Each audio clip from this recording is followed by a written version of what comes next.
everyone for joining us today. This is the first edition of Print Pulse Live run by the OPIA, the Ontario Print and Imaging Association, and we're focused on a really big task today. It's all about the hiring changes in Ontario coming up in the new year and kind of what they mean for your business and everything else. So thank you for joining us, and thank you, Nicole, who's here on the line as well.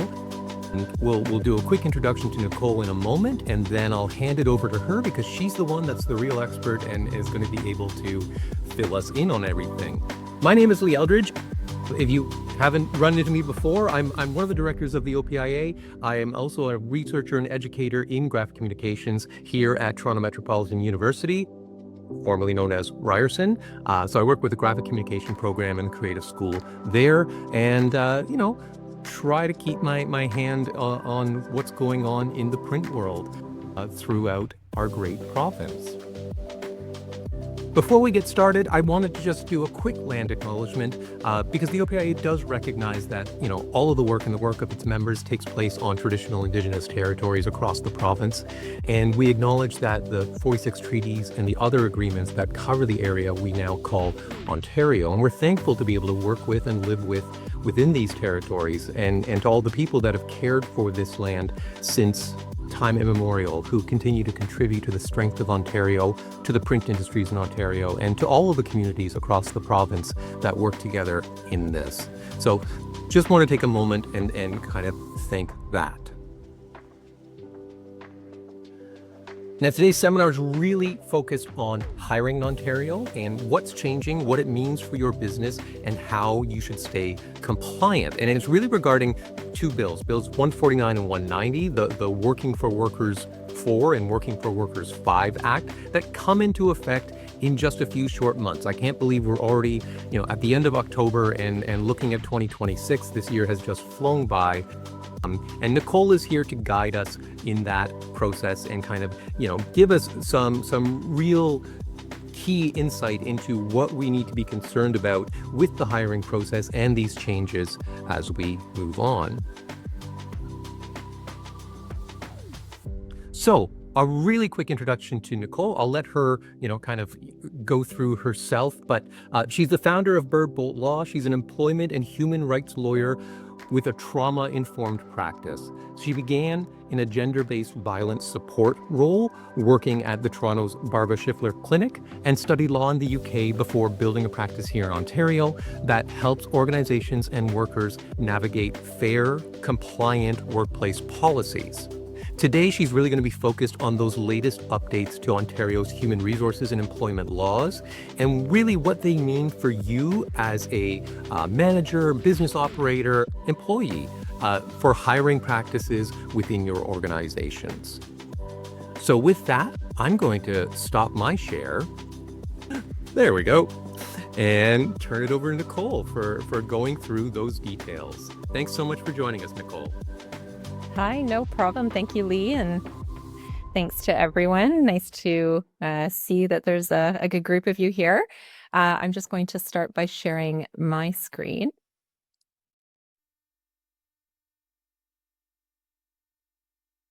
Okay. Perfect. And I obviously I have slides. I've got lots to share with you. I'm going to try and make it interesting. I know that not everybody finds law and legislation all that fascinating. So I'll do my best to keep it engaging. On that note, I really welcome everybody to interrupt me. Feel free. I don't mind. I have notes. I won't feel like I'm losing my flow, and judges do that all the time to lawyers. So it'll be good practice for me. And I really welcome your questions and concerns because, of course, this is for you. So feel free to do that as I go. These slides I will make available as well so that you can refer to them, and I'm always happy to answer questions offline as well. So I'll just dive right in. So, yeah.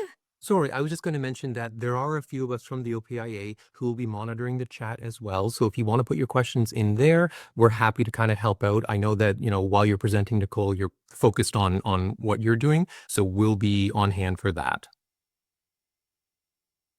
Thank you. Yes, and I probably won't see the chat. I do have Yeah, I don't see the chat. I see everybody's little squares. So you could always raise your hand too. But yeah, so Lee, feel free or to interrupt me, and then I can take any questions that way. Um, yeah, like Lee mentioned, and I won't go into great detail about who I am, but I started in the social work field, specifically in gender-based violence. I worked in courthouses and shelters and did a lot of counseling. Through that, went to law school and uh, about a year and a half ago, founded my own firm after working at a large firm before that. And I absolutely have like a full 100% focus on employment law and human rights and some charter of human rights litigation, which is that constitutional litigation focus that you see there. I'm also really active on TikTok, so I invite you to follow me and engage with me there. That's at Empathy Lawyer, and then I'm also on Instagram on the same handle as well. So for today, what we're going to do is to talk about, first of all, I'm going to give you sort of a background on employment law basics, because I think that's an important foundation as we launch into some of the regulations, just understanding the reasoning behind it, and some of the other types of employment law that exists that will definitely intertwine with these new regulations. So I'm going to give you a little foundational sense of that. Then we'll dive into Bill 149 and what's actually changing. We'll hope to break down each of the 5 key requirements that you should know about. And we'll also talk about why this legislation exists and the research behind it, give you practical implementation checklist that you can take away as particularly as employers, or things that you should be looking out for as an employee. And also I have prepared a lot of FAQ kind of like questions and answers based on things that I anticipate seeing or that I have seen from employer clients that have already consulted with me on this. So I'll probably pause before I get to the FAQ section to see if we have real questions. And otherwise I can either take you through them if we have time, or as I said, we can, you can take the line and refer to them as we go. So Employment Law 101. Obviously, you could do a whole university course on this, so it's going to be brief. And actually, I should just say, because a lawyer is required to always say, none of what I'm presenting on today should be construed in any way as legal advice. Because, of course, and I'm sure you've heard the old adage that a lawyer always loves to say as their favorite answer to everything, it depends, and it very much does. Everything is very subjective and dependent on so many different factors that general advice can never ever work or succeed. So please, please, please take this as general information to guide you in your decision making, and always seek individual legal advice if you're curious about anything or how the law applies to you specifically. So let's just talk a little bit about some of the landscape that governs employment law. So in Ontario, we have the Employment Standards Act. Of course, across the country, if we do have people who are out of province, we have similar statute law, which would be the written down law. That governs employment rules and regulations, everything from pay to overtime, etc. I'm sure you're familiar with it. It's quite a technical legal statute, and it is the absolute and utmost priority. It must be followed. Contracts need to ensure that they do not breach any terms of the Employment Standards Act, or they will be considered invalid. It is really, really, really important. Now, we also have the Human Rights Code. This is specific to Ontario, but of course, again, each province has its own code or act. And then we also, of course, have a federal Canadian Human Rights Act that governs federal employees. And there's also the Canada Labour Code, which governs those federal employees as well. So everywhere you are, there are regulations that govern both employment standards and rights specific to jobs, but also within the context of employment, very importantly, and you'll see some of the flavor of this come through in the bill, human rights. So what I mean by human rights is not just fair treatment. That is not considered human rights. It is a hope and a wish that we all have in our employment relationships, that everybody will be fair and kind to one another, but it is not the law. What is the law is that we cannot treat people differently and to their detriment on account of one of their identities. So if we treat somebody badly because of who they are as a person, not just because we don't like them, but because it's connected to perhaps their race, their gender identity, their sex, their pregnancy, whatever it might be, that's when it becomes discriminatory and very much prohibited by the Human Rights Code. And then the third very important prong that many people who are not lawyers don't know about is the common law. And the common law is the judge-made law that also governs everything. And so there are extra and added protections and provisions in the common law that also apply, except for when a really, really good employment contract excludes the common law. Most do not do this appropriately. That's for another presentation, but really important for you to understand. And all of these things work very much in tandem. The Human Rights Code can never be overwritten. It prevails over everything. Similarly, the Employment Standards Act. So really important. So just a little bit about why all of this exists. I think it's really important just to understand something fundamental here. At its core, employment law exists because there's an inherent power imbalance in the employment relationship. So employers control access to people's livelihoods. If you are an employer, you're deciding who works, what the terms are, and when the relationship ends. There's a lot of power there. Employees, on the other hand, they need income to survive. They have limited bargaining power, especially in a tight job market, which we're seeing right now for sure. So it's not a criticism of employers, but it is an acknowledgement of where the playing field stands. And so in the context of this new bill, you'll see that some of what I think it achieves is helping to even the playing field between employees and employers, prospective employees and prospective employers, but also among employers, which I think is good and beneficial. So I'm choosing to see it as a positive, even though with every change that comes, there's a lot of headache and work involved in trying to make sure that you come into compliance with something like this. So the legislation itself. So this is Bill 149. It's called the Working for Workers for Act 2024. And it's part of a series of Working for Workers bills that this government has been passing. So it received royal assent back in March 2024, but the key provisions don't come into effect until January 1st, 2026, which is quickly approaching. That gives you about, a few months, but that's okay. And we're going to talk a lot about all the things that you can be preparing for. Of course, when I say prepare, I'm talking to employers in the room. But I think it's really important as somebody who is looking for work or assisting with recruitment and work, that they understand, what the rights are of the job seekers and also the obligations of the employers as well, right? And that will hopefully help with compliance. Just a little background, the government also issued Ontario regulation. It's called 476/24. Regulations always come out in connection with statutes to give you more guidelines and context and information. So the regulations do form part of the law. So it's a really important puzzle piece if you're looking at what the requirements are. The statute itself is usually pretty basic. You must do this, you must do that, but it doesn't tell you like, oh, but what if this or what if that, or how does it apply? So the regulations seek to try and give you the answers to those questions of how it applies in real life. Some of you might also remember that Ontario actually passed a Pay Transparency Act in 2018, but it never came into force because of a changing government. So this is take two, but it's more limited in its scope. So who does this apply to? Let's just go through that.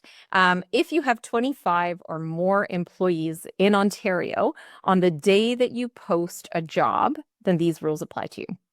So that threshold is counted on the actual day of posting. So if on posting you have 25, not like, you terminated somebody last month and so now you have 24, well, then it doesn't apply.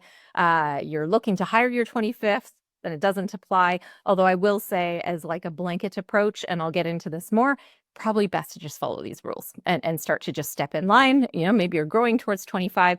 I only have 2 employees, about to have 3. I plan to follow these rules as best I can. If you have fewer, though, you are technically exempt under the law. And if also you are posting internally only, so you're not looking to hire externally, then you're also exempt. This doesn't apply to internal postings. Now, if you have general recruitment campaigns or you're not advertising a specific position itself, you're just saying, yeah, we're always looking for the right folks, right talent, reach out if you think you're a good fit. That's also exempt. You don't have to specify if you're not hiring for a specific position itself. And of course, if you are posting anywhere on your website, LinkedIn, Indeed, anything that is publicly accessible, and you have 25 or more employees, then it absolutely does apply to you. So just make sure that you're doing it. Again, that's why I like with all these different if that, if this, if that, when in doubt, just follow the rules. Hopefully they won't be too stringent. So the key requirements, there are 5. I'm going to go into them in detail now. So I'll just briefly tell you so that you know where we're going. 1 is pay ranges in your job postings themselves. 2, if you use AI to screen candidates, you must disclose it. 3, you cannot require Canadian experience in job postings or applications. I would add, you shouldn't require that even in your hiring practices or interviewing as well, because there's human rights reasons for that. But this bill expressly states that you cannot state that in a posting. I think I got to 4. Sorry, almost get through 4. You must state whether the posting is for an existing vacancy or not. And 5, if you interview someone, you must follow up within 45 days to tell them whether they're successful or not. So even if they're not successful, you must communicate that. Again, I'll get into all of these now in more detail. So let's look first at requirement 1, and maybe I'll just check in. Is the pace okay? And does anybody have any questions before I dive in? Okay, great. Thank you, Lee, for the thumbs up. All right, good. So requirement number 1. So we have pay ranges. So I think probably this is the most important, I would say, only because it's going to be pretty evident from the posting, whether you're noting this or not. Right now, most jobs don't really note it, especially in certain industries. So this is a really big change. Now, of course, there's exceptions, like with everything in law. So you must include either the specific compensation you expect to pay, if you actually have a number in mind, or a range of expected compensation. So if you're including a range, there's a critical rule.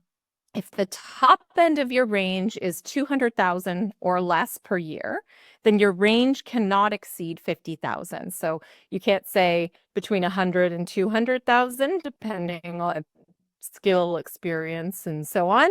It has to be 50,000 or less in terms of the gap between the bottom and the top. You can post 45,000 to 90, for example. That's a $45,000 spread. I give you some examples of what would be compliant here and what wouldn't. If the position pays over 200,000, then there's no range restriction. You're exempt from this particular requirement. So you still need to post it, but the range can be higher if you need it to be.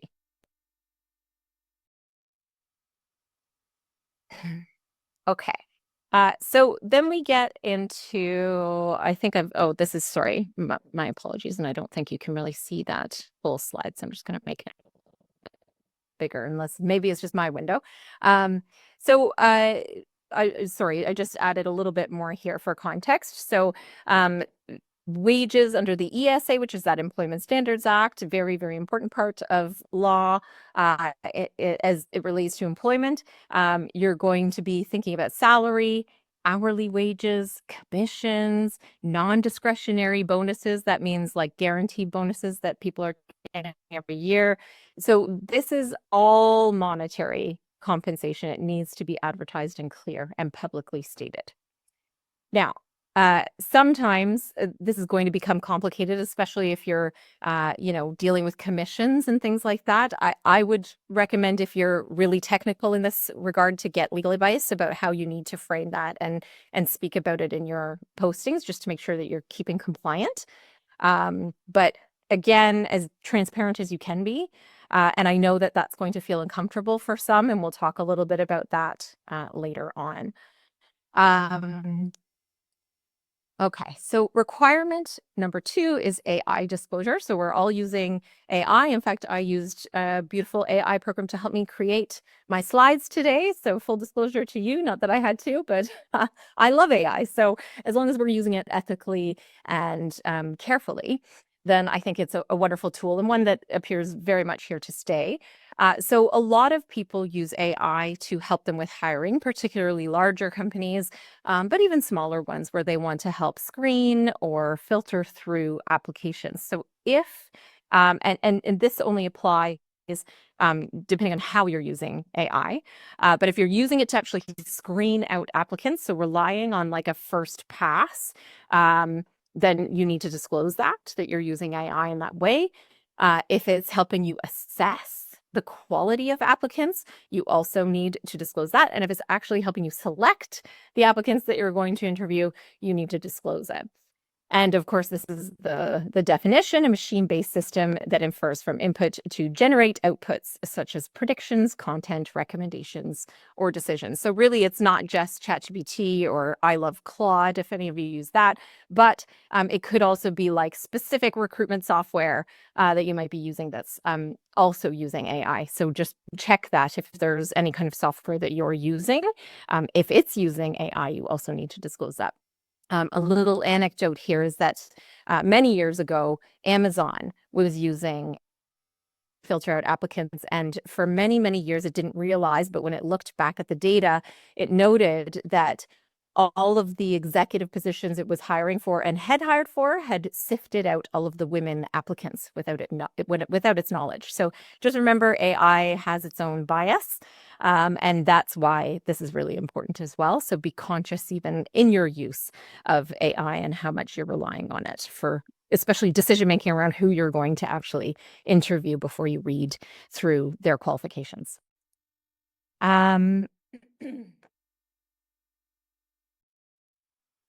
Okay, so number 3 is the ban on Canadian experience. So you can't include any requirements related to Canadian experience in your job postings or application forms. This means you can't say Canadian experience required, you can't say must have worked in Canada, and you can't say preference for Canadian work history. So even a preference or an asset would most likely breach this law. Now, it doesn't mean that you can't consider Canadian experience in your actual hiring decisions.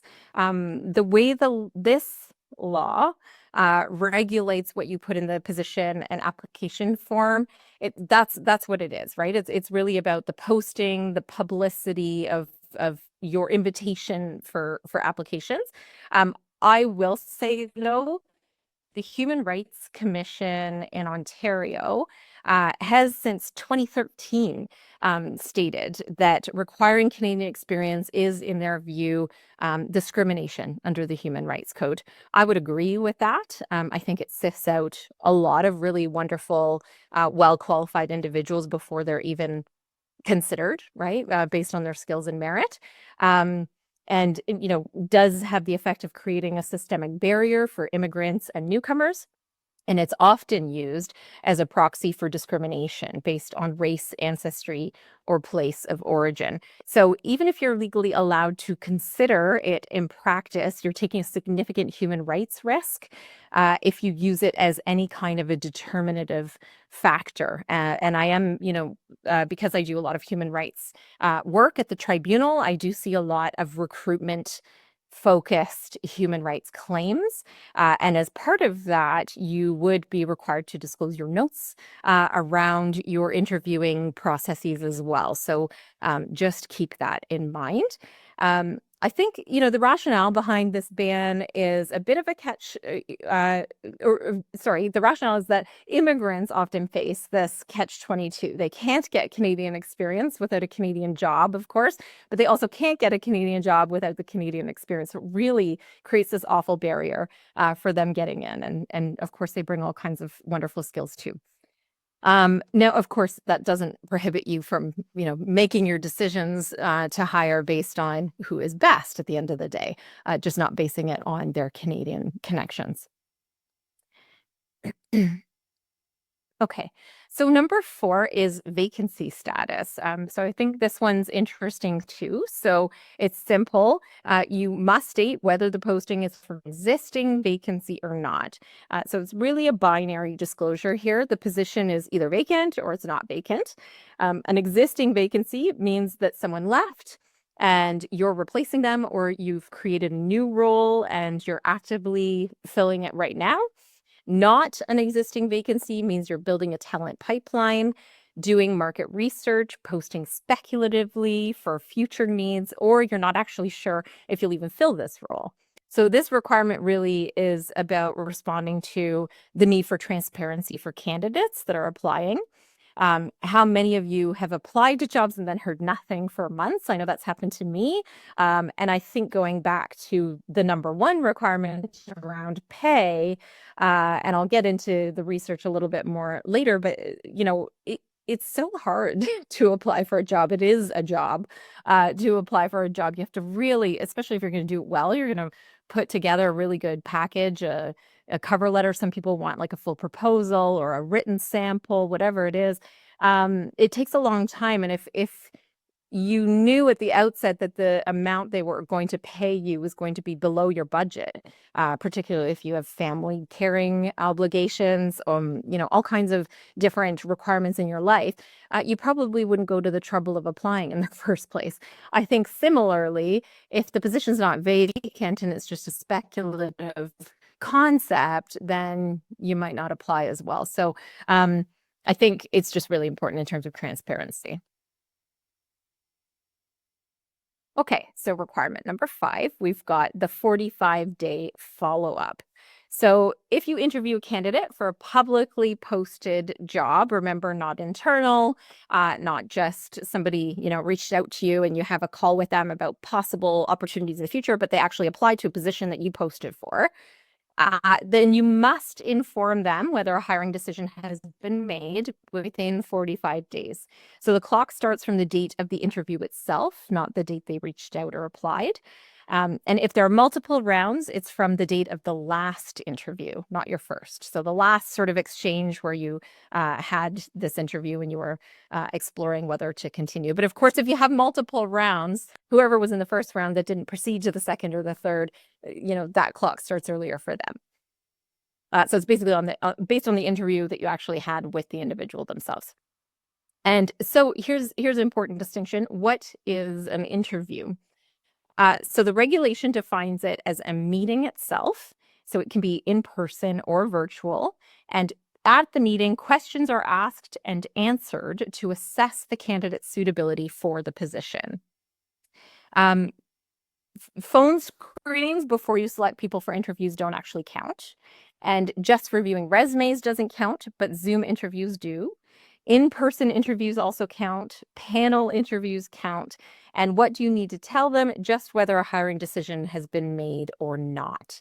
So it could be that at the end of the 45 days, you haven't decided. That's okay, but you just need to let them know. At this time, we haven't decided or we haven't filled the position. But, hopefully by that point, if they're successful or not. So probably could just say, thanks so much for your interest. You weren't successful. Now, you just have to give them a little bit of information. So you can either deliver it in person, you can do it in writing, by email, text, even any method is fine. And really it's just about basic respect for them, the time that they gave, and making sure that they have some closure about whether they were successful, whether they should keep hoping or not.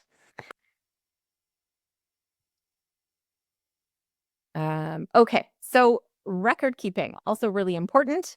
And this sort of goes back to what I was saying about how your notes may be something you need to disclose later. But also because now we have all these regulations around hiring, that means that some employers may, get into a little bit of hot water or have allegations against them. So this also just helps employers to back up their own stories and version of events in case something does happen. And so the requirement is that you keep it for 3 years. And that is in connection with the enforcement of it, which is through the Ministry of Labor.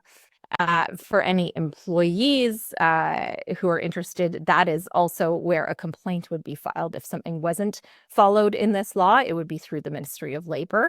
It's free to apply to make a claim, essentially. Through the Ministry of Labor, they would essentially apply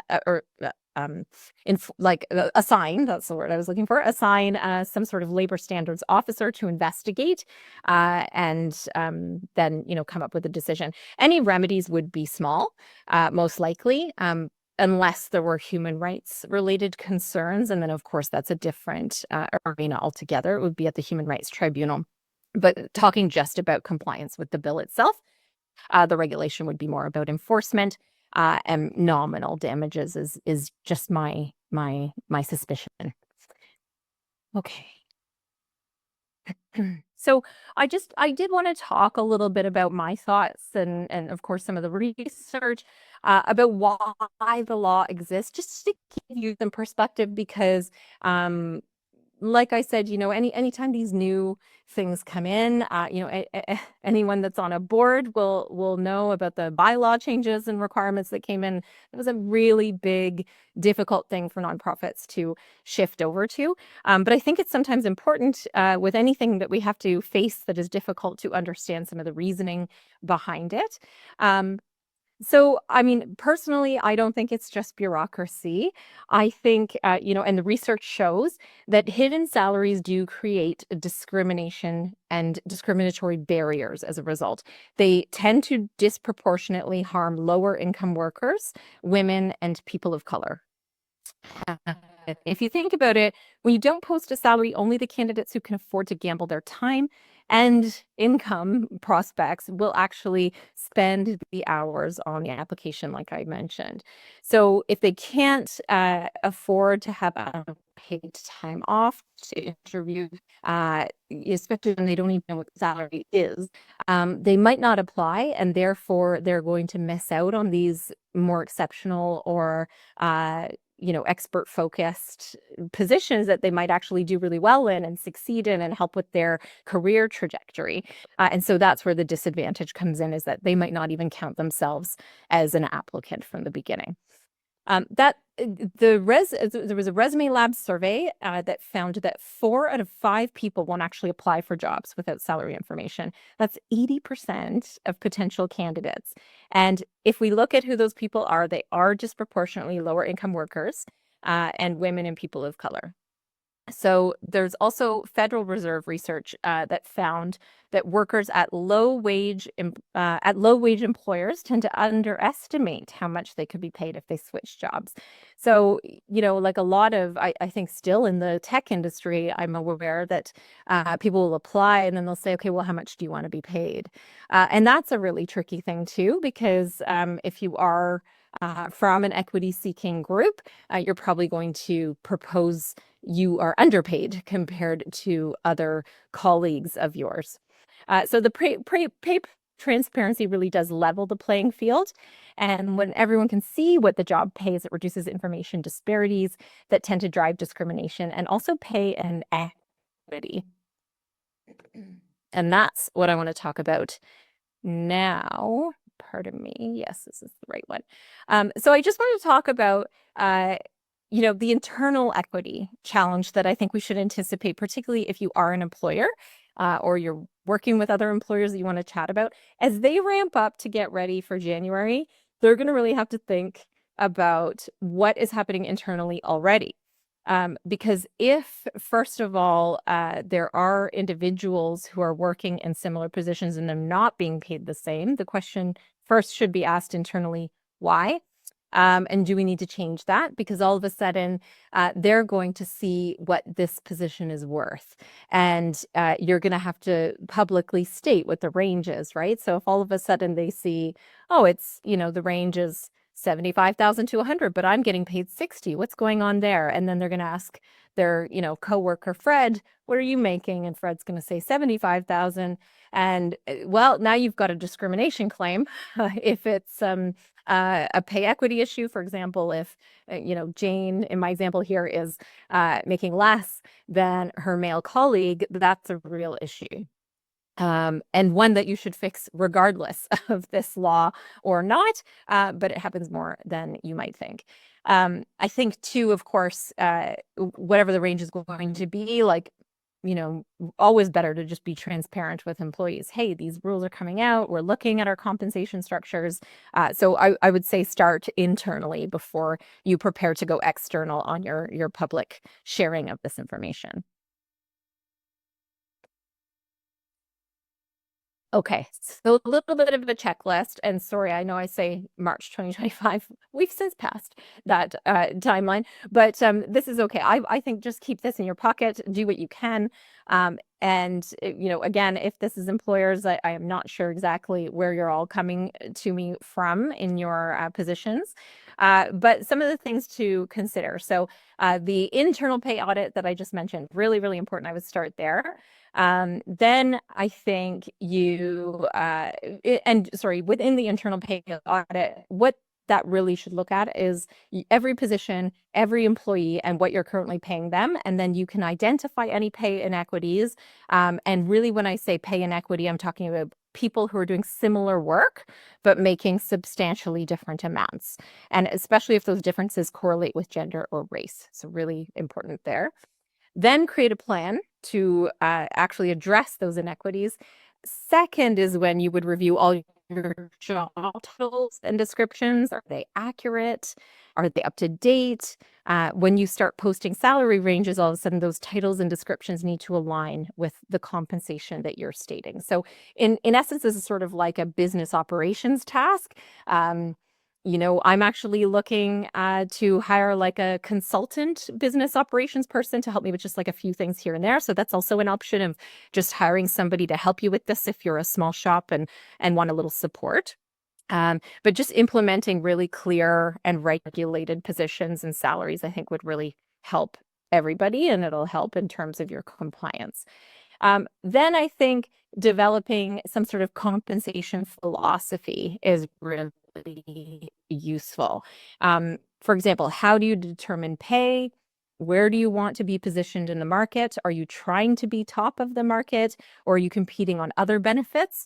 Perhaps you're a really value-driven organization, and so that's really your sell. That's okay, right? Like if you're looking for other people who also match your values and interests, sometimes that's more important to them than money. So it is a balance. It's not all about, oh my gosh, now we have to like offer the top amount in the industry. There might be other selling points that you need to focus on and highlight in how you do your recruiting.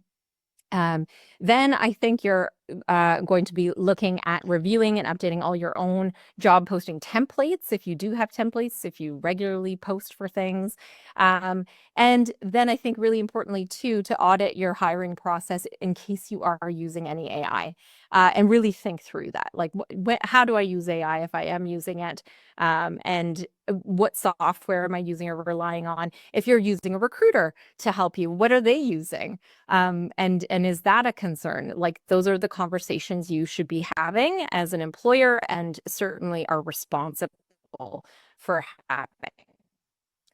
And I would add to that, like, even if we're like basic keyword filtering, that might also apply as using AI. So just be careful there and make sure that you're looking. Doesn't mean you can't use it. You just need to disclose that you're using it, right? So there's a difference. You don't have to stop necessarily. You can disclose, and my thoughts on this are, if you are going to disclose, have a little statement about how you use it ethically. And don't just say, I use it ethically, but how? Like, explain why, in your opinion, it is ethical use. And that's not a legal requirement. That I just think helps in terms of folks feeling reassured that they're not going to be, excluded because of whatever. Okay, and then of course, anything Canadian experience must go, right? Canadian experience, local experience. I would hasten to add a specific city or province experience would probably fall under the Canadian experience. So just get rid of that geographical requirement altogether.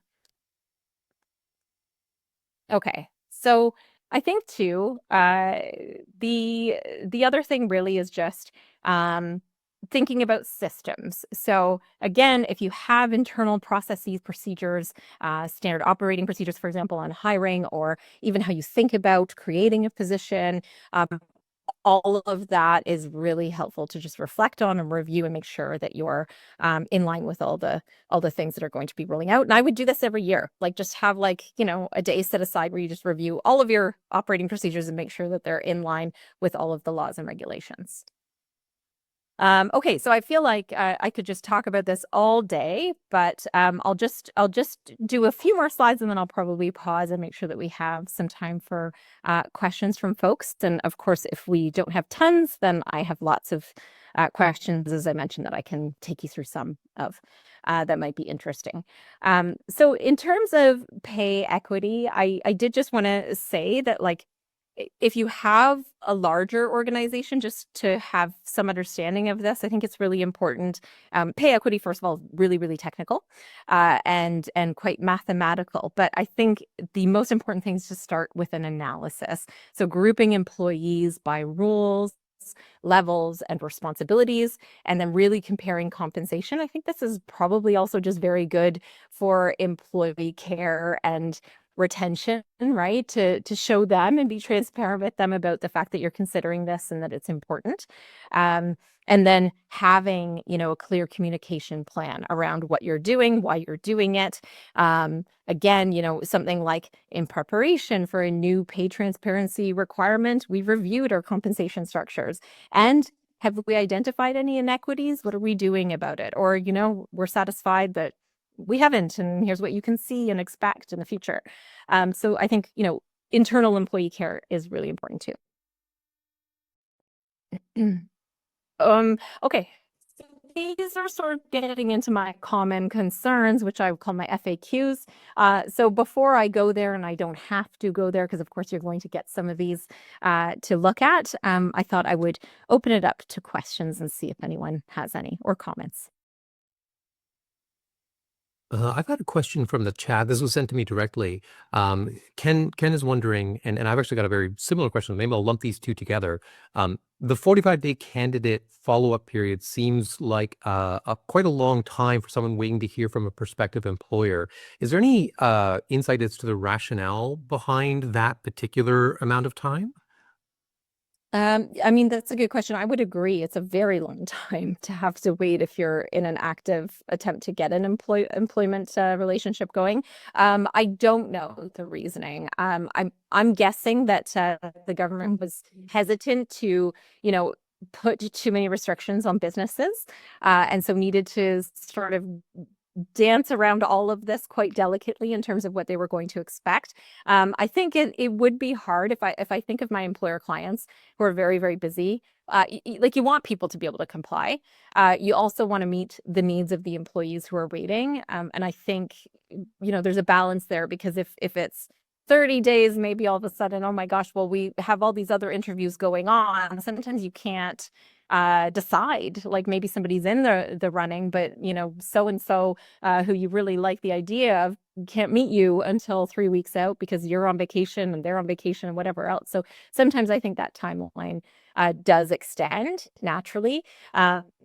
Internally, of course, we can always do it faster, and if we have some kindness and ability to do it, always great too. But that's the maximum. Right. And I mean, sort of on a similar vein, I mean, the $50,000 salary range, I mean, the average salary right now in Ontario is around $78,000 a year. So, I mean, you could post 50 to 100 or to 99 anyways and meet that standard, but it's quite a bit different being offered 50 versus 99. If you're in that low income, especially workers where you're saying like those are the ones that are most vulnerable for this. Yeah. Absolutely. And yeah, exactly. And so if you're looking at it in terms of does it do enough? Probably not. But it's certainly a start because most applications or most postings right now don't tell you anything about the pay. And hopefully, I mean, that might be a red flag from somebody seeking a job, right? If there's a 50,000 gap, like, geez, well, if I'm that low, I don't want the job. So I think, employers are going to have to think about like, gosh, now that I have to be public about this, like how big is my range going to be? Right. And absolutely. I did a research study last summer where, with the print industry specifically, and I think we were coming up with a range of between 26 and 30% of job postings actually had any sort of salary information posted. It was very uncommon amongst job postings at the time. So, like you said, at least there's going to be a number in there, even if it might be a wider range.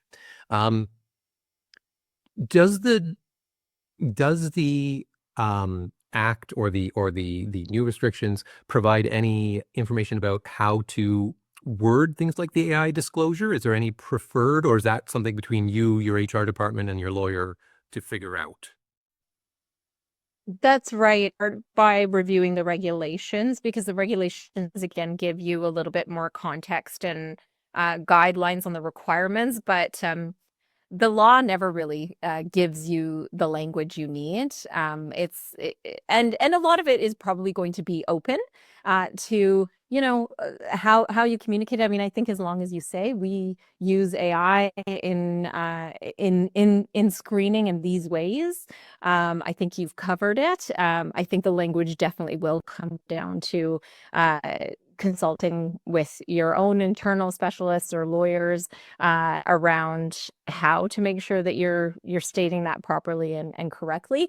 I think too, going back to our employment law 101 slide, the added law that we haven't, of course, seen develop because the law doesn't exist yet, is the common law. So that judge-made law or even the labor board review of all of this. So that's going to come out in the next few years as compliance issues come up and complaints start to arise. All of a sudden, you're going to see an interpretation of this new law, and that's almost when the law gets tested and expanded and context is applied, and then you're going to have more guidance about, oh, okay, like for employment law, for example, the judges every month are coming up with more ways of interpreting something or adding more requirements. And so that's why it's really important to keep up to date with these things because they do sort of move and evolve with time, the common law part of it. Right. And when it comes to AI tools, I mean, obviously there's a huge concern here, especially if someone's perhaps not using a formalized HR system for AI, but they're feeding resumes into ChatGPT or Claude or one of the other platforms when it comes down to personal data and information and kind of data sovereignty at that point. Has there been anything that you've seen on that front, either, in things before the courts or just concerns where, you know, employers have gotten themselves into trouble with that sort of activity, not realizing necessarily the privacy concerns of that kind of action?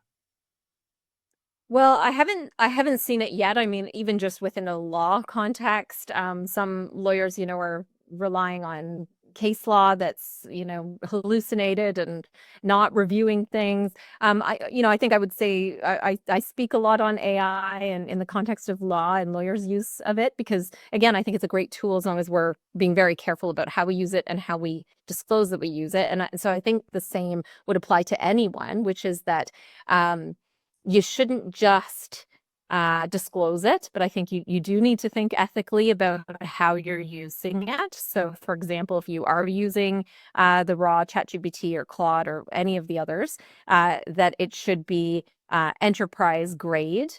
So it doesn't need to be like the massive company account, but you can get team accounts which are protected and automatically confidential, automatically not learning on your data or storing your data. And I think that's really important, right? So that's step one is really reviewing how you're using these tools and what the privacy restrictions are on them, making sure, if at all possible, everything you're using is SOC 2 compliant in terms of privacy. And then I think you're better equipped to be able to say, and maybe have that in your posting at the end as a little disclosure about how you use AI, how it's ethical, and what you ensure in terms of security, how often you review it. That it's also human reviewed. So there's always, in AI, we say human at the center.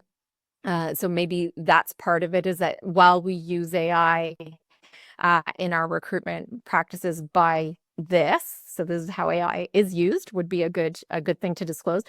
This is how we ensure that it is, always protecting data, being secure, etc. So I think that would be important as well. Right. One more question from the chat before I will let you get back to your slides. Heather asks, she often has candidates applying for roles who are from outside of Canada, and currently she's telling them they must be legally eligible to work in Canada to be considered. Does that cross over into the Canadian experience rule, or is that still an allowable kind of statement back? Yeah, that's a really good question. I think it is still allowable, right? Because employers can't legally hire somebody that can't work here. That said, it's really interesting. Maybe I can try and when I'd send a comment on that, because if I think about it, yeah, I don't know. Like, because even though employers, of course, employers can apply for, work permits for people that they really want to hire externally, if there is nobody available internally, that is the requirement to get a work permit. So, I mean, I think I don't think that like the immigration law would change in that regard just because of this bill. And remembering this bill is just Ontario focus, though other provinces have or are rolling out similar types of legislation. I think probably it's still a reasonable requirement for an employer to say that they have to be legally eligible, because it would be an incredibly financially restrictive requirement if employers had to consider people that weren't here. And I also don't think that would even be in line with the principles around immigration law, which is that you always have to try and hire somebody that is here. Now, that can, of course, be an immigrant or a refugee, but just somebody that is eligible to work and legally here. Right. Or legally able to come. Got it. All right. We've got about 5 or 6 minutes left. Any kind of, key things that we haven't got to that you want to kind of share, Nicole? Yes. Let me just flip through here my notes, because I have a lot of different examples. So I'm just seeing if there's a really good a good one. Maybe I'll go to the job posting, because I do have some examples. So just bear with me while I flip through. But here's a sample job posting. So this is what I would say is probably not compliant. So graphic designers wanted. We're seeking an experienced graphic designer to join our team. Must have 3 to 5 years of experience and strong Adobe Creative Suite. Okay, so the responsibility is create marketing material, blah, blah, blah. You'll see under requirements is where we have an issue. Here we've got 3 to 5 years of Canadian experience preferred. So not even required, preferred, not acceptable. Also, competitive salary and benefits package. So again, not no longer compliant as of January. So here we've got a few added things that we need. So we need the comp range. We also have to say, remember that the posting is for an existing vacancy. So we can't just have the posting and not say anything about that. You do need to state. In green down here, we have this employer uses artificial intelligence in screening and assessment. Again, I would say not a legal requirement, but give more context about what that looks like. Especially like, when you're recruiting, you're going after the best people, right? You don't want to lose a potentially wonderful candidate because they're hesitant around this statement. So give them the answers that they're probably going to have questions for right away. And then lastly, interviewed candidates will receive follow-up within 45 days. You don't have to say that. You do need to do it, but I think it's a lovely thing to say. And you might even say within a maximum of 45 days, because of course, you'll probably notice that a lot of really standard posting templates these days have always, as far as I can see, even at organizations I was working at and hiring with, on committees, we would always say, we thank everybody for their interest, but we can't notify everybody that they've been successful or not, right? So like that's changed. Now, of course, it hasn't changed for applicants, right? Like if they just send you an application, you've received 200, you don't need to notify all of them. that they're not successful and they're not continuing. Again, it's only if you've met them for an actual interview, meaning you've asked them questions about their suitability for the role. That's when you would have to follow this. And so you might even want to, be a little bit more explicit, but it does say interviewed candidates. So yeah, that's an example. Any other questions, or do you want me to go through a few more? Let's go through another one. There's no new questions in. Oh, sorry. No, there is. Will there be fines for ghosting candidates that have been interviewed? Yeah, most likely. It's still not clear exactly what the penalties will look like. I think that's going to become much clearer as the law rolls out. But I would assume yes, there will be fines and issues, and not even just fines, but you're probably going to have to retain counsel to help you. With managing complaints, you don't want to have public decisions about your company and hiring practices. So, just try your best to comply with this off the get-go, and I think that's best practice. Right. But Nominal damages that you were mentioning earlier. I think they'll be nominal. I can't promise you that, but I just knowing what the damages are in connection with breaches of the Employment Standards Act, like under if you are to complain to an employment standards officer, they're low. So I wouldn't imagine these would be massively high. Of course, where they get higher is when other laws also apply, right? So we talked a lot about human rights and how the applicability of that does intertwine with some of these requirements as well. But if it's seen that the effect of a policy or approach is somehow discriminatory. And I say effect with emphasis because it is not about intent. You could have the best of intentions, and that doesn't matter. That's not what the code asks. It asks if the action or policy is actually discriminatory in its effect. So how did the person perceive it, and were they harmed? And it doesn't really matter if you intended to harm them or not. So just remember that too. It's really, really important that like all of the laws are complied with. Some of these laws fall under umbrellas of other bigger, really important laws as well. Right. We got two more questions in the chat, and I think we're going to have to wrap it up after these. Julie asks, for jobs where you require familiarity with Canadian laws or regulations, so HR, finance and tax and accounting roles, is it okay that you put into your ad that familiarity with Canadian employment legislation or similar? Would that be an acceptable use? Yes, I think you want to be careful here. I think that is one of the exceptions where you certainly don't want to talk about experience, but and I think if you're going to say things like familiarity with, maybe even be more specific. So like if you're looking really for Ontario, maybe it is okay, Ontario laws, or so maybe be as specific as you can about what the requirements are. And then I would even just say we welcome applicants from all over the world who are eligible to work in Canada with knowledge in the following areas or something like that, just to make sure it's really clear that you're not excluding people. If you think any of the language in how you're framing requirements does potentially exclude people without Canadian experience, then be explicit that you are not, and then that will make sure that you're being compliant. Right. You're very clearly stating that this is framed around particular skills or knowledge or areas of expertise as opposed to that experience, and could be misconstrued as that. Yes, and again, when in doubt, just also say like, and we welcome all individuals. Like quite often you'll have like an equity statement at the end of your posting, so maybe even consider whether you can do that. That also makes it clear that you don't have to have Canadian working experience. Right. Last question from Sarah, then we're going to wrap things up. What about phone screening? Do we have to notify a candidate if we don't proceed with them beyond the initial phone screening interview? No, you don't. So that is one of the things that doesn't fall under this new bill. As long as during the phone screening, you're not asking really concrete questions about their suitability for the role itself. Maybe it's just sort of like a meet and greet type phone call. If you start asking them like specific role-based questions that could be construed as an interview, that's where you get into trouble. But there is an exception for phone screening. You don't have to tell them. Great. How do we get a hold of you when we need help, Nicole?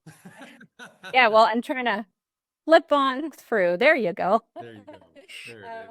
So I have an email address. You can find me through my website. And like I said, you can find me on TikTok and Instagram as well. So yeah, thank you. Fantastic. We'll email out this contact information to everyone who's here on the call today, on the webinar today, so that, again, if you've got follow-up, if you want to, find out a little bit more, you can reach out through these channels. And thank you so much for joining us today and sharing with us, Nicole. It's been so enlightening to kind of figure out how things are going to change imminently on all of this. Yes, well, no problem. And thanks for inviting me and for listening to me talk about law for an hour. For those of you on the call, thank you so much for coming. Again, we are the OPIA running these webinar series. We're hoping to do one a month over the next at least 6 months with a variety of different topics. OPIA is really focused on advocating for Ontario's print and graphic communication industry, empowering businesses with expert regulatory support and industry networking and exclusive benefits.